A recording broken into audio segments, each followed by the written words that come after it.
જામનગરના બહુચર્ચિત રાણપરિયા પરિવારના 21 સભ્યોને સામૂહિક આત્મવિલોપન કરવાની ચીમકીનો મામલો। કુખ્યાત જયેશ પટેલના પરિવારને પોલીસ ખોટી રીતે હેરાન કરતી હોવાની રાવ સાથે પરિવારે આઈજીને કરી હતી રજૂઆત।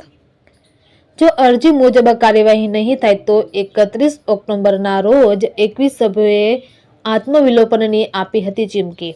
રાણપરિયા પરિવારે લીધું જેતપુર કાગવડ ખોડલધામમાં શરણું। જ્યાં સુધી ન્યાય નહીં ત્યાં સુધી ખોડલધામમાં આશરો લેશે પરિવાર। કુખ્યાત જયેશ પટેલ સામે અનેક જમીન કૌભાંડ, હત્યા, ખંડણી, ગુસ્કીટોક સહિતના નોંધાયા છે ગુન્હા।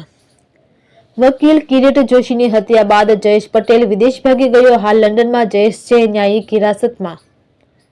હાલ પોલીસ રાજકીય ઇશારે જયેશના ભાઈ ધર્મેશ સામે ખોટા કેસ કરી માતા પિતા સહિતના વન હેરાન કરતી હોવાનો પરિવારનો આક્ષેપ। ખોડલધામ મંદિર બહારના ગેટ પાસેના પંટાણગઢમાં છાવણીમાં બેઠો પરિવાર ઉપર પોલીસ દ્વારા અત્યાચાર કરવામાં આવતો હોવાનો આક્ષેપ। આઈજી સુધી રજૂઆત કરી પરંતુ કોઈ નક્કર પગલાં ભર્યા નથી। અમને અહીંયા બેસો દીધા એટલે અમારી સાથે છે ખોડલધામ। માં ખોડલ ઉપર વિશ્વાસ છે કે અમને અહીંયાથી ખાલી નહીં જવા દે। અમે અમારા આગેવાનો નહીં પરંતુ અમારા કુળદેવી માં ખોડલ પાસે આવ્યા છીએ। અમારા પરિવાર અત્યાચાર કરતા પોલીસ સામે કાર્યવાહી કરવા માંગ। રિપોર્ટર ભાગ્યેશ ડોબરિયા, વીરપુર।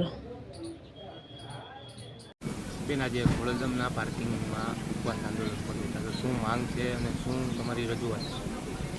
અમારી રજૂઆત સંવિધાનની કાયદાકીય રજૂઆત છે કે જે પણ પોલીસ અત્યાચાર અમારા પરિવાર પર કરવામાં આવ્યા છે ને એ દરેક મુદ્દાના ત્રણેય સ્ટેપમાં સીસીટીવી ફૂટેજ કેમેરા પોલીસ પાસે બોડી કેમેરા છે। અમે બસ એ અમારી પાસે ડિક્લેર કરી દઈએ અને બાપુજી પાસે ને કોરા 10 કાગળિયામાં સાઇન કરાવી છે, એ કોરા કાગળિયા અમને પાછા આપી દઈએ અને જે આરોપી છે, જે ફરિયાદી છે, દૂધનું દૂધ અને પાણીનું પાણી કરી અને એના કાયદેસરના પગલાં લઈએ। કોની સામે તમારો આરોપ? અમારો આરોપ તો પોલીસ તંત્ર સામે જ છે। પાટીદાર સમાજ કે ખોડલધામ સંસ્થા તમારી સાથે છે? હા, 100%। અમે સ્પષ્ટપણે માનીએ છીએ કે પાટીદાર સમાજ અને ખોડલધામ સંસ્થા અમારી સાથે જ છે, એટલે જ અમને અહીંયા બેસવા માટે અમને પરમિશન આપવામાં આવી છે। આત્મવિલોપનની પણ તમે ચીમકી ઉચ્ચારી હતી, 31 ઓક્ટોબર છેલ્લી તારીખ હતી। અમને સમાજના આગેવાન અને સંગઠનના આગેવાનોએ જ કીધું છે કે અમને થોડો સમય આપવામાં આવે। તો આ જે પગલું છે એ સમાજ માટે અહીંયા ધામમાં બેસીને જે પણ અમે આજે અહીંયા આવ્યા હતા માતાના શરણે, તો એક કલંકરૂપ કહેવાય। તો અમને ન્યાયની પ્રક્રિયા થોડી લાંબી છે, તો અમને થોડો સમય આપવામાં આવે તો કંઈક ને કંઈક નક્કર પરિણામ આવશે જ એવી અમને ખાતરી છે। અને મા ખોડલના ધામમાં છીએ એટલે અમે ખાલી જોડીએ નહીં જાય। માનો તમે એવું કીધું કે અમને નક્કર પરિણામ મળશે, જો પરિણામ નહીં મળે તો આગામી દિવસોમાં તમારો શું કાર્યક્રમ રહેશે? પહેલાં તો તમને સ્પષ્ટ કરી દઉં કે અમને 100% નહીં, અમે હું કહું 1000% અમને મા ખોડલધામના પરિસરમાં બેસીને અમને ખાતરી છે। આજે અમે સુરક્ષા અનુભવીએ છીએ, પહેલો મુદ્દો તો અમારો થઈ ગયો પૂરો, બરાબર। બીજી વાત રહી ન્યાયની, તો માના દરબારમાંથી ન્યાય લીધા વગર અમે જાસૂદ નહીં ને તેમ છતાંય જો કંઈ એવું થશે તો અમે આગામી દિવસોમાં 100% ડિક્લેર કરશું કે અમે આગળ શું પગલાં લેશું। અને એવી કોઈ ડિમાન્ડ? શું નામ બેન? ધ્રુતિ પટેલ।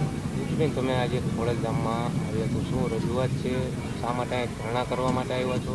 શું માંગ છે? એ ધરણા કેવું કંઈ ખાસ નથી, અમે તો ભાઈ માતાજી આગળ અમારી આસ્થાનું કેન્દ્ર છે એટલે અમે માતાજી પાસે આવ્યા છીએ કે માતાજી અમને કંઈક રસ્તો બતાવે આમાંથી, કારણ કે અમે તો આત્મહત્યા કરવાનું નક્કી કરેલું છે, પણ મોટા અને બીજા બધા ના લોકોને કહેવાથી અમે અત્યારે પગલું નથી ભર્યું। તો માતાજી આગળ આવ્યું તો અમને એટલે હિંમત, જીવતું રહેવાની હિંમત રહી અમારી પાસે એમ કે ના અમે આગળ જીવી એમ, એટલે અમે અહીંયા આવ્યા છીએ। અન્યાય શું થયો? અન્યાય એવો થયો છે કે મારા સાસુ સસરાને સવારે 4 વાગે પોલીસ દ્વારા મારવામાં આવ્યો છે અને એ લોકો એવું કંઈ ગુનો કર્યો નથી।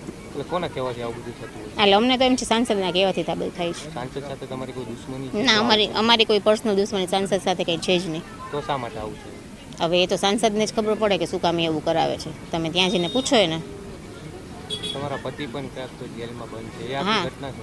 એ ઘટના એવી છે કે એની ઉપર એક્સ્ટ્રાડિશનનો કેસ ચાલે છે, પ્રત્યાર્પણ જેને કહે કે ઇન્ડિયન ગવર્મેન્ટ એને અહીંયા માગે છે કે એ પ્રત્યાર્પણના કેસમાં અત્યારે બેલમાર્સ જેલ યુકેમાં અત્યારે છેલ્લા 5 વર્ષથી જેલમાં છે। તો હવે શું તમારી માંગ શું?